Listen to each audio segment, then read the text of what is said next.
Bihar librarian भर्ती परीक्षा 2026 की तैयारी करने वाले सभी विद्यार्थियों के लिए एक खुशखबरी आ चुकी है। जैसा कि आप सभी को पता है कि आप सब लोगों ने मिलकर 5 जनवरी को जो एक महा आंदोलन किया था, उस महा आंदोलन आपकी वजह से बिल्कुल सफल हो चुका है। लेकिन आंदोलन तो सफल हो गया है, लेकिन अब आप लोगों को भी सफल होना है दोस्तों। और इस आंदोलन के दौरान जो बिहार बोर्ड के जो सचिव जी हैं प्रमोद कुमार जी, वो खुद चलकर बाहर आए और आप लोगों के साथ चर्चा की थी। और उन्होंने कहा था कि आपका एलईटी का नोटिफिकेशन जनवरी में आ जाएगा और आपका जो एग्जाम है वो फरवरी में हो जाएगा। उन्होंने ये जो है सबसे कहा था। लेकिन दोस्तों मान लीजिए कि जनवरी में नोटिफिकेशन आता है और फरवरी में एग्जाम होता है, तो आज से आपके पास केवल 50 दिन है। इस 50 दिन के अंदर हम तैयारी कैसे करें, किन किन बिंदुओं पर हम ज़्यादा फोकस करें ताकि हम सफल हो सकें। क्योंकि देखिए आज़ादी के बाद ये 5500 पदों पर जो बिहार में लाइब्रेरियन की वैकेंसी आ रही है, ये अपना आप में एक बहुत बड़ा महत्वपूर्ण जो है एक अपॉर्चुनिटी है आप लोगों के लिए। ऐसी वैकेंसी भविष्य में आएगी या नहीं आएगी कोई नहीं जानता है। तो आज के वीडियो में हम समझेंगे कि अगले 50 दिनों में तैयारी कैसे करें और हमें कैसे सिलेक्शन लेना है, और हमारा 14 साल का इंतजार भी आज खत्म हो रहा है दोस्तों इसकी शुरुआत कहाँ से हुई थी? देखिए, जब नया साल लगा था और नई सरकार बनी थी, और सरकार बनते ही उन्होंने जो है नए नए फैसले लिए थे, और फैसले लेते ही उन्होंने अखबार के अंदर जो है शिक्षा मंत्री के द्वारा ये कहा गया था कि लाइब्रेरियन के 5500 पदों पर आपका नोटिफिकेशन आएगा। और जब नोटिफिकेशन की बात शुरू हुई तो काफ़ी हलचल तेज हुई थी, और हलचल तेज होने के बाद जो है सबसे बड़ी बात है कि सरकार के ऊपर एक दबाव पड़ा था। दबाव इसलिए पड़ा था कि अब जो है जो युवा बेरोजगार जो साइंस के जो लाइब्रेरी साइंस के जो विद्यार्थी हैं, उन्होंने एक आंदोलन किया था, और उस आंदोलन में जो है बिल्कुल सचिव जी के माध्यम से बहुत बड़ा आश्वासन मिला और भर्ती के ऊपर एक बहुत बड़ा संकेत मिला था दोस्तों। अब हम बात करेंगे कि आज से आपके पास मात्र 50 दिन है। उस 50 दिन के अंदर हम क्या कर सकते हैं, कैसे कर सकते हैं, उसके बारे में चर्चा करते हैं। देखिए, सचिव जी खुद आए थे और आपसे बात की थी, और बात में उन्होंने ये कहा था कि लाइब्रेरियन भर्ती को लेकर बोर्ड और शिक्षा विभाग स्तर पर कार्य चल रही है और इसे नजरअंदाज नहीं किया जा सकता। सचिव साहब जी ने बिल्कुल साफ साफ और स्पष्ट शब्दों में कहा था। और लाइब्रेरियन आवेदन भर्ती के लिए 45% अंकों के साथ लाइब्रेरी साइंस में BLS डिग्री, मतलब आपको मैं बताना चाहता हूँ, अगर आपके पास लाइब्रेरी साइंस में बैचलर डिग्री है तो आप इसमें फॉर्म भर सकते हैं। और इसके लिए आपको पता है कि अगर आपके पास BLS है तो आप फॉर्म अप्लाई कर सकते हैं, लेकिन उसके लिए आपको कौन सा एग्जाम पास करना पड़ेगा? तो सबसे पहले आपका होगा LET एग्जाम। क्या होगा दोस्तों? LET exam. LET एग्जाम केवल एक पात्रता परीक्षा है। क्या दोस्तों?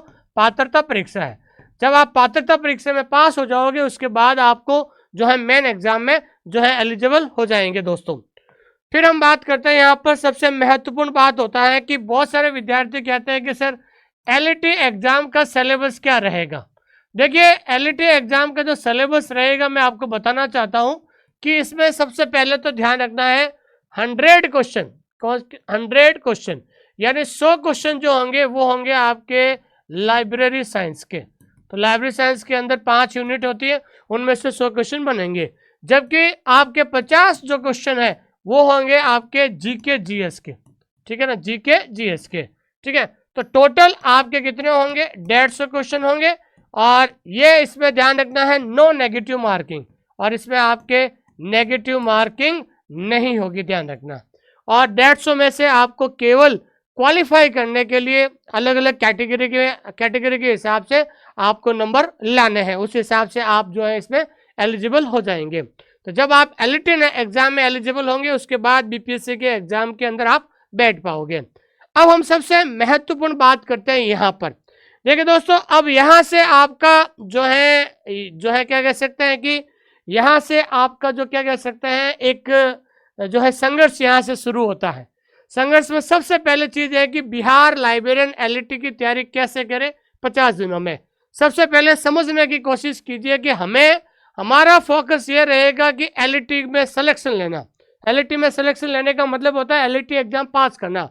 देखिए, 2 चीजें होते हैं कि ज्यादा पढ़ने से नहीं, सही पढ़ने से सिलेक्शन होता है। देखिए, एक चित्र आपके सामने ये दिया गया है। इस चित्र के अंदर आपने महसूस किया होगा कई बार स्टूडेंट्स क्या होता है, और ये हमेशा से होता है, हर कंपटीशन एग्जाम होता है, और स्पेशली लाइब्रेरी साइंस में सबसे ज़्यादा होता है। क्यों होता है? क्योंकि आप में से 99% वो विद्यार्थी हैं जिन्होंने डिस्टेंस एजुकेशन से बिलीव डिग्री जो है प्राप्त की है। तो आपके अंदर एक बहुत बड़ा जो है कन्फ्यूजन, डाउट वाला चीज़ें होती है कि सर क्या क्या पढ़े। तो बच्चे क्या सोचते हैं कि मार्केट के अंदर जाते वो किताब ले लेते, वो किताब ले लेते और हर किताब को इकट्ठा कर देते हैं, लेकिन एग्जाम तक आपसे एक किताब भी पूरी नहीं होती है और आपके अंदर हमेशा कन्फ्यूजन रहता है कि सर सिलेबस ही पूरा नहीं है तो रिवीजन कब करोगे, एमसीक्यू कब करोगे। तो मेरा एक छोटा सा उदाहरण देता हूँ कि अगर किसी विद्यार्थी के पास 1000 पेज का नोट्स है, कितने पेज का नोट्स है? 1000 पेज का नोट्स है, और वो 1000 पेज उससे पढ़ा नहीं जा रहा है, लेकिन अगर उसके पास 200 पेज का भी अगर शॉर्ट नोट्स है, तो अगर वो उस चीज को 4-5 बार पढ़ लेगा तो उसकी क्या हो जाएगी? जीत हो जाएगी। दोस्तों ये सबसे इंपॉर्टेंट है, ध्यान रखना। तो सही पढ़ने से आपका सिलेक्शन होगा, ज्यादा पढ़ने से आपका सिलेक्शन नहीं होगा। आपको एक टीचर के ऊपर आपको भरोसा रखना पड़ेगा, चाहे आप किसी टीचर से पढ़ रहे हो, आप मेरे से पढ़ रहे हो, तो हमने आप लोगों का इतना बाइलिंगुअल कंटेंट दे दिया। देखिए सबसे इंपॉर्टेंट एक और बात बताना चाहता हूँ। देखिए लाइब्रेरी साइंस के जनक हैं डॉक्टर एस.आर. रंगनाथन, जो साउथ इंडियन के थे। तो साउथ इंडियन में उन्होंने सारी किताबें इंग्लिश में लिखी हैं।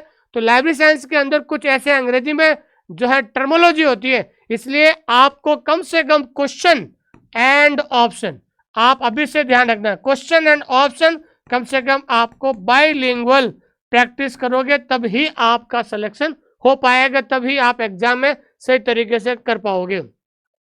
दूसरी चीज है कि लाइब्रेरी साइंस सिलेक्शन की देखिए आपका जो लाइब्रेरी साइंस का जो पोर्शन है यही आपको सिलेक्शन तक ले जाएगा। ऐसा इसलिए कह रहा हूं दोस्तों क्योंकि आपको पता है कि एलईटी एग्जाम, ठीक है ना, तो एलईटी एग्जाम के अंदर लाइब्रेरी साइंस के कितने क्वेश्चन पूछे जाएंगे? 100 क्वेश्चन पूछे जाएंगे लाइब्रेरी साइंस के, यानी सब्जेक्ट के, ठीक है। और उसके बाद जब एलईटी एग्जाम क्लियर हो जाएगा फिर उसके बाद बीपीएससी करवाएगी, तो बीपीएससी एग्जाम में भी आपके 80 क्वेश्चन क्या होंगे दोस्तों? वो लाइब्रेरी साइंस के होंगे। तो मैं बार बार आप लोगों से ये कह रहा हूं कि आपको फाइनली जो सिलेक्शन है वो सिलेक्शन आपको लाइब्रेरी साइंस ही दिलाएगी, इसलिए लाइब्रेरी साइंस जैसे सब्जेक्ट को आप नजरअंदाज नहीं कर सकते हैं दोस्तों, ये चीज आपको ध्यान में रखनी है। तो फोकस आपको जो है वो केवल और केवल जो है लाइब्रेरी साइंस पे आपको करना है। हाँ, और इसके बाद मैं आपको बताना चाहता हूं कि चाहे आप एलईटी के एग्जाम की तैयारी करोगे चाहे बीपीएससी की तैयारी करोगे, आपको ध्यान रखना है 5 यूनिट आपको कंप्लीट तैयार करनी पड़ेगी। और 5 यूनिट कौन कौन सी है? पहली है फाउंडेशन ऑफ लाइब्रेरी साइंस, आपको पता है फाउंडेशन ऑफ लाइब्रेरी साइंस। दूसरा है नॉलेज ऑर्गेनाइजेशन, जिसके अंदर हम क्लासिफिकेशन और कैटलॉगिंग पढ़ते हैं, ठीक है ना।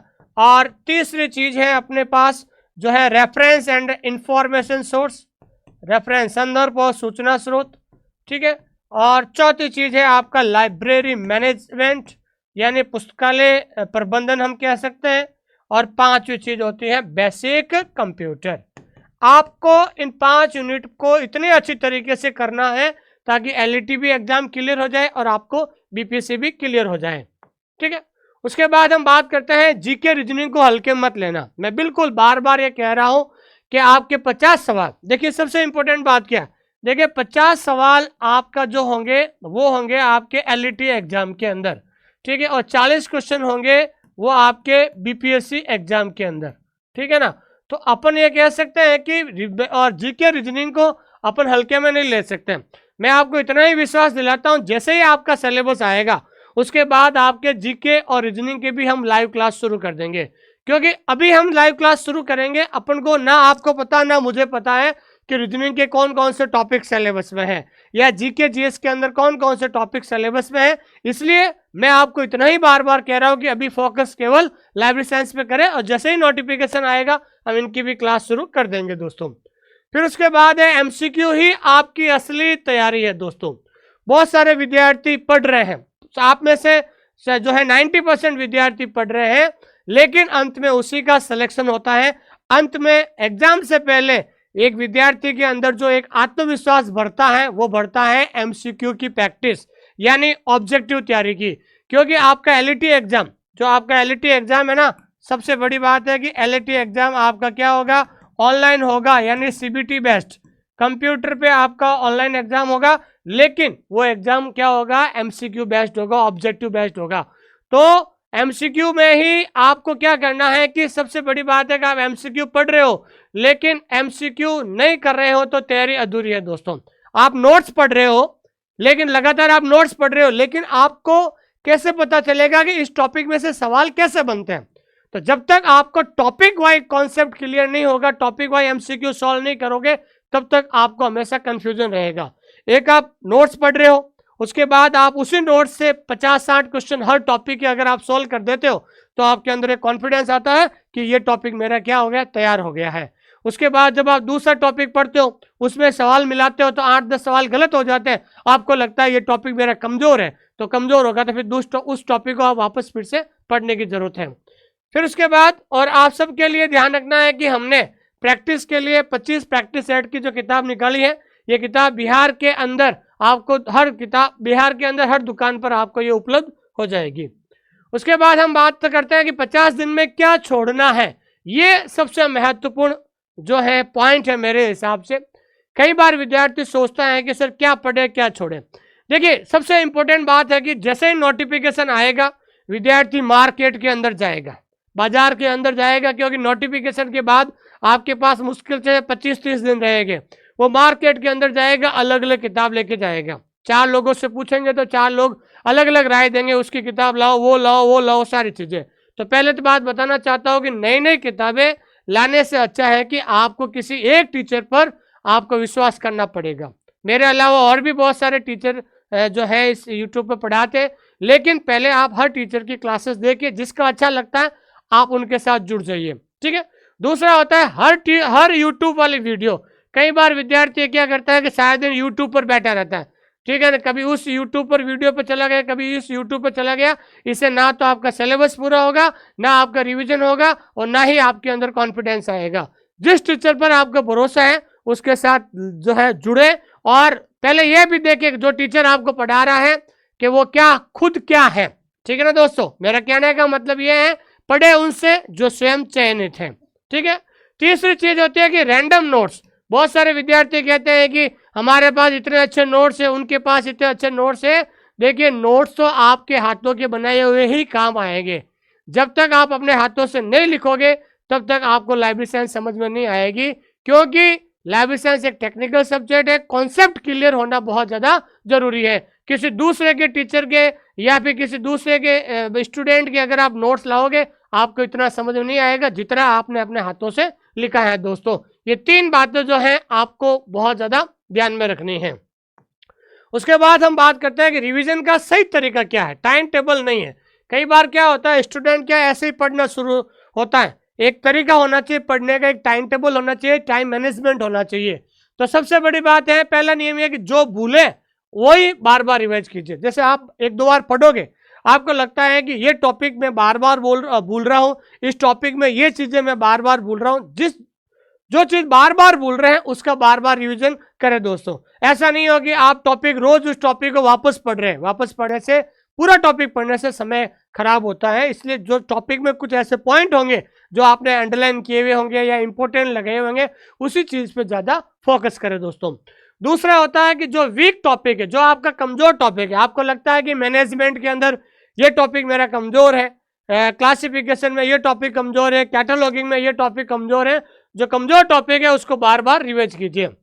और सबसे बड़ी बात है कि स्ट्रॉन्ग टॉपिक को केवल और केवल आप एमसीक्यू सॉल्व कीजिए। जैसे आपको लगता है कि आईएलएट टॉपिक बहुत इजी है और मेरे पूरी तरह से पढ़ा हुआ है, तो आईएलएट टॉपिक को बार बार पढ़ने की बजाय उसी टॉपिक का आप क्या कीजिए, जो है केवल और केवल एमसीक्यू सॉल्व कीजिए, जिससे वो टॉपिक आपके दिमाग में वापस रिकॉल हो जाए और आपका जो है सिलेक्शन हो जाए।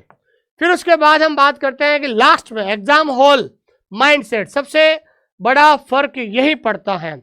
आपने सिलेबस भी पूरा कर लिया, रिवाइज भी कर लिया, एमसीक्यू भी सॉल्व कर लिया, अब आप जा रहे हो एग्जाम देने के लिए, और एग्जाम हॉल के अंदर यहाँ पर आपको कुछ चीजें ध्यान रखना है।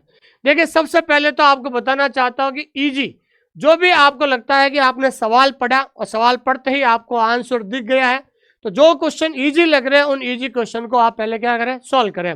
उसके बाद श्योर एमसीक्यू। फिर उसके बाद आपको लगता है कि नहीं ये हो सकता है, ऐसे सवाल को आप जो है अटेंड करने की कोशिश करें।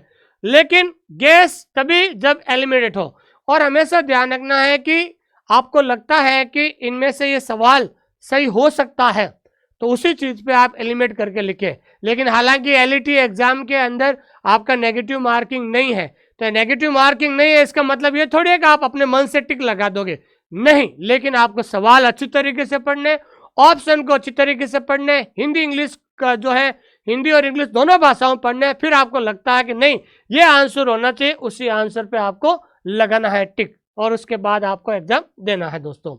तो ये विशेष जो रणनीति है वो हमने आपके लिए बनाई है, क्योंकि आज से आपके पास 50 दिन है दोस्तों। मैं आपको बार बार इतना ही कहना चाहता हूँ, ये एक बहुत बड़ी अपॉर्चुनिटी है आप लोगों के लिए, ऐसा मौका बार बार नहीं आएगा। 5500 पद, देश की आज़ादी के बाद इतनी बड़ी भर्ती आपको देखने को मिल रही है। नियमावली कभी बन चुकी है, अब तो सचिव जी ने भी आकर बोल दिया है कि आपका नोटिफिकेशन जनवरी में है दोस्तों। तो उम्मीद करता हूँ कि ये क्लास आपको बहुत पसंद आई होगी, और आज से ही आप अपने आप को अनुशासित करें और रोज के 8 से 10 घंटे पढ़ने की कोशिश करें। हम बहुत जल्द आपके लिए एलईटी स्पेशल क्लासेस शुरू कर रहे हैं live. Thank you very much.